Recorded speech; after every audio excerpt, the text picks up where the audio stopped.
Halo, assalamualaikum warahmatullahi wabarakatuh. Kembali lagi sama aku, Sri Kandi Jawa Channel.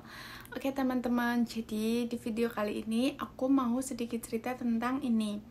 Kan banyak teman-teman yang tanya tuh, teman-teman yang udah di Jepang atau yang di Indonesia kayak gitu ya teman-teman. Terutama buat teman-teman yang dulunya belajarnya itu belajar bahasa Jepangnya itu bareng gitu loh. Kayak gitu ya teman-teman. Jadi kan awalnya itu saya itu anak Ginoji Susei ya teman-teman, yang magang 3 tahun itu di sini kayak gitu ya teman-teman. Terus sebelum berangkat tuh aku pindah program ke Ryugakusei, pelajar asing di Jepang kayak gitu ya teman-teman. Nah di situ tuh sebelum berangkat tuh ada penawaran beasiswa seperti itu ya teman-teman, dan alhamdulillahirobbilalamin dulu itu saya keterima di beasiswa tersebut di salah satu Shisetsu di Jepang kayak gitu ya teman-teman, bertiga kayak gitu ya teman-teman.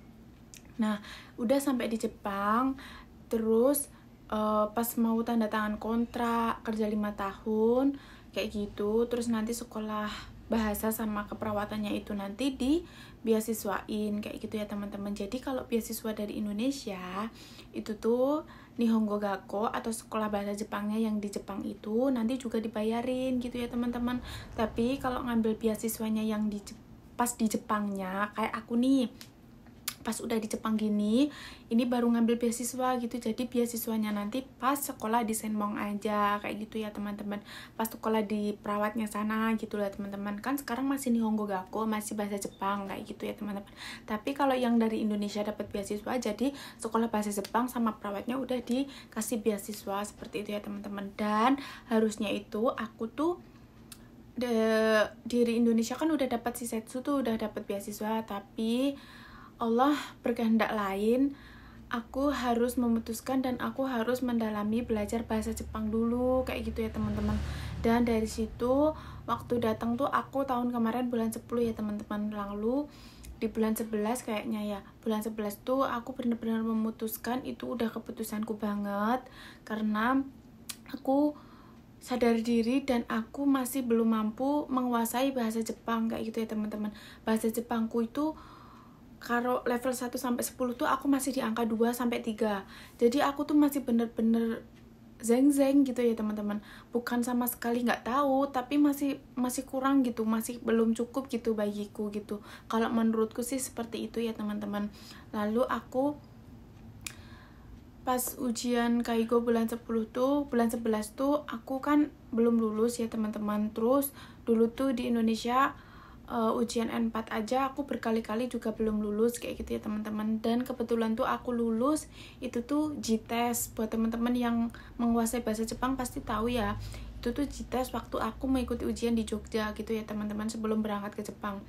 Dan di situ tuh aku lulus, dan ternyata bukan ternyata sih, itu tuh JTEST tuh kayak sertifikatnya nggak berlaku gitu loh teman-teman. Jadi kan aku sama sekali kayak belum punya N4 gitu ya teman-teman. Udahlah, oke, kalau itu aku berarti belum punya N4 gitu ya teman-teman. Lalu di Jepang tuh karena ada COVID-19, jadi JLPT yang bulan apa ya bulan kemarin tuh lah yang ditunda itu. Terus nanti ada lagi sama bulan apa sih kemarin tuh, bulan apa itulah yang ditunda itu kemarin tuh, buat teman-teman pasti tahu yang mengikuti JLPT. Terus bulan 12 besok ini 2020 itu ada lagi JLPT kayak gitu ya teman-teman.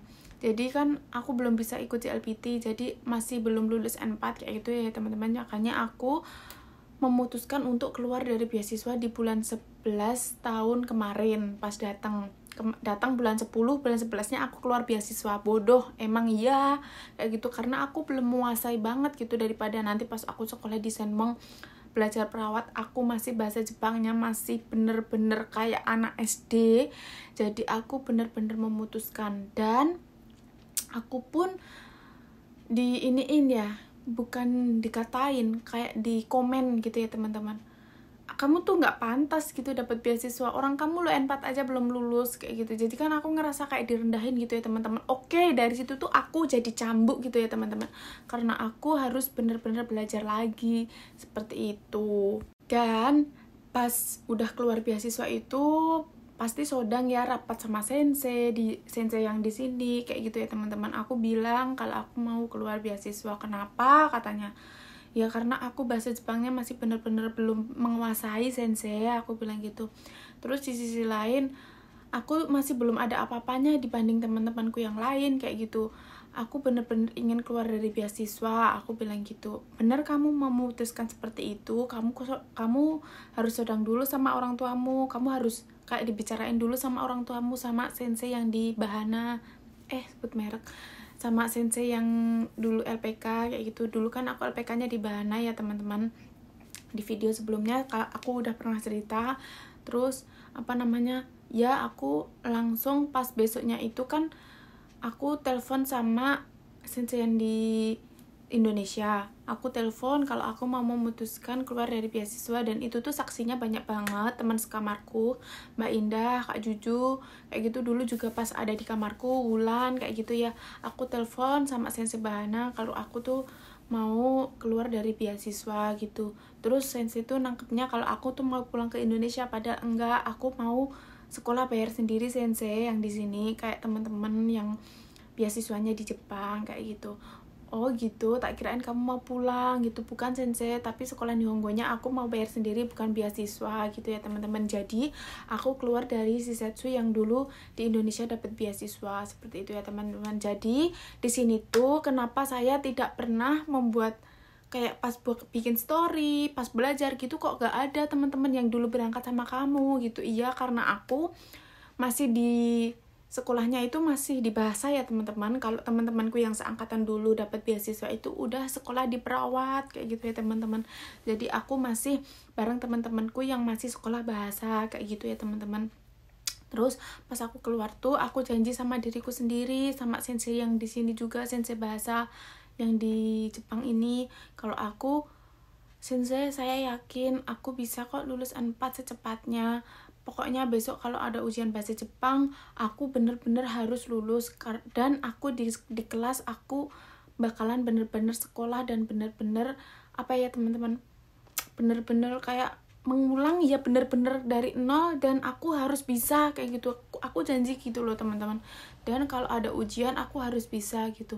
Dan sampai sekarang pun aku 1 tahun di sini, alhamdulillahirobbilalamin, kemajuan tuh sangat cepat dan sangat drastis banget ya teman-teman. Yang tadinya cuma 2%, 3%, alhamdulillahirobbilalamin, Sensei Tachi yang di Jepang tuh menilai aku tuh perubahannya sangat-sangat besar gitu ya teman-teman.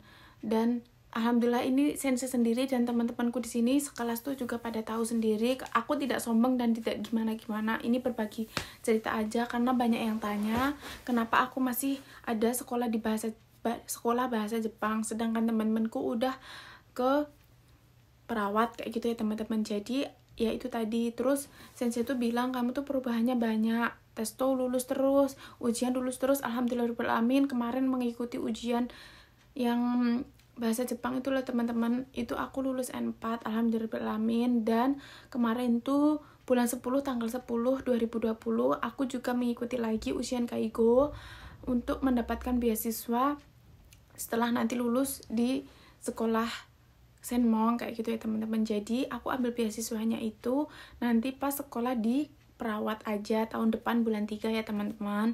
Terus kalau udah ujian Kaigo itu tuh berarti kalau lulus bulan 12 nanti kita milih rumah sakit yang mau kita kerja nanti pas udah lulus kayak gitu, 5 tahun kerja itu ya teman-teman.